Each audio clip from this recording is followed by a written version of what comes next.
Hello children, it's Father Neil here.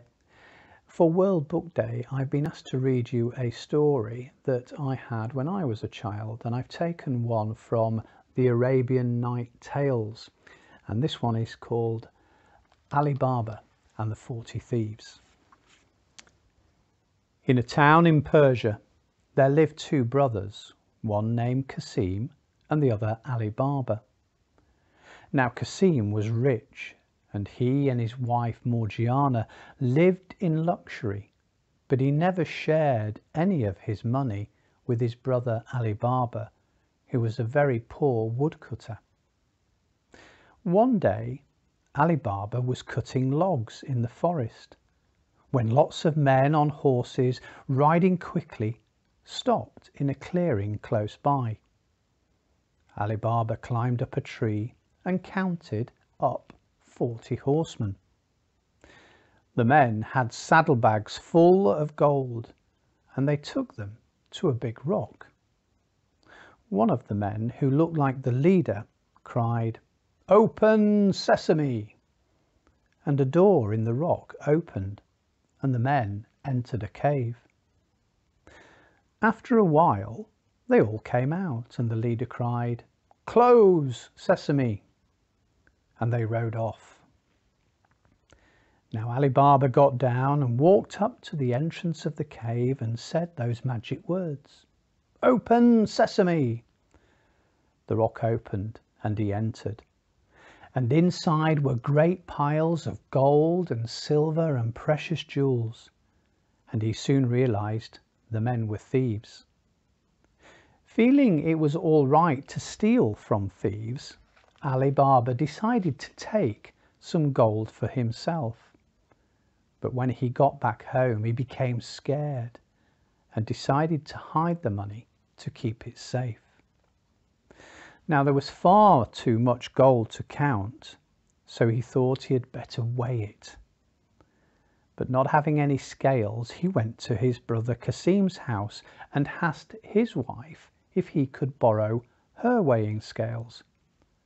But wanting to keep it a secret, he told her it was to measure flour. Now Qasim's wife did not believe Ali Baba needed to weigh flour, and so she put a little bit of honey in the bottom of one of the scales to see if anything might stick to it. When Ali Baba returned the scales the next day, she found a gold coin stuck in the honey. Qasim's wife now knew Ali Baba's secret and said to her husband, "Qasim, your brother is so much richer than you. He does not count his money, he weighs it."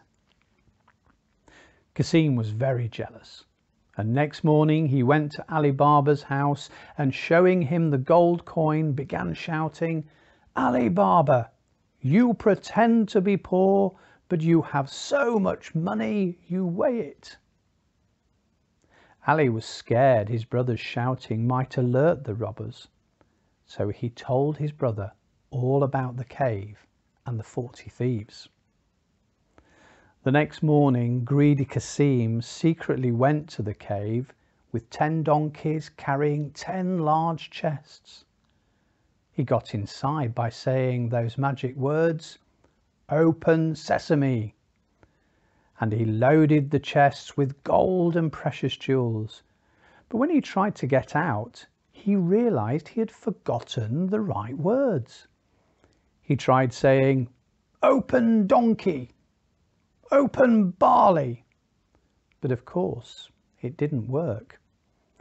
The thieves came back and found Qasim inside their secret hideaway, and so they killed him and left his body just inside the cave by the door.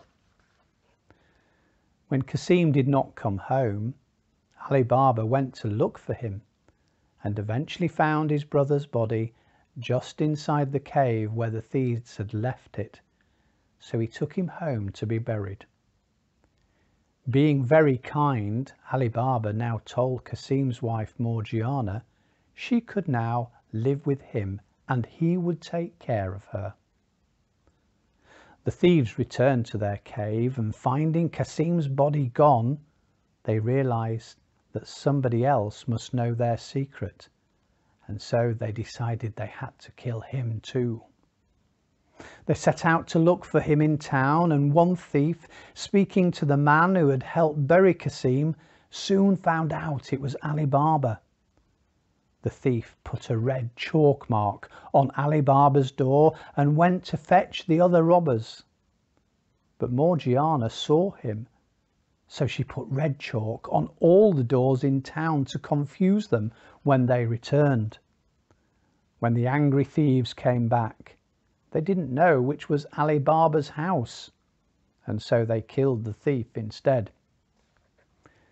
This happened several times, but each time clever Morgiana discovered their plan and foiled it, keeping Ali Baba safe, until one day the leader of the thieves found Ali Baba's house and made a plan to get in.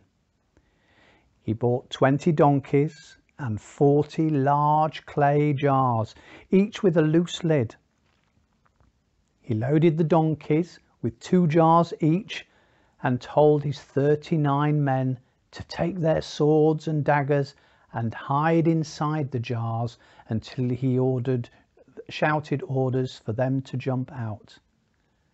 Then he filled the last jar with oil and went to Ali Baba's house, pretending to be an oil merchant in need of a bed for the night.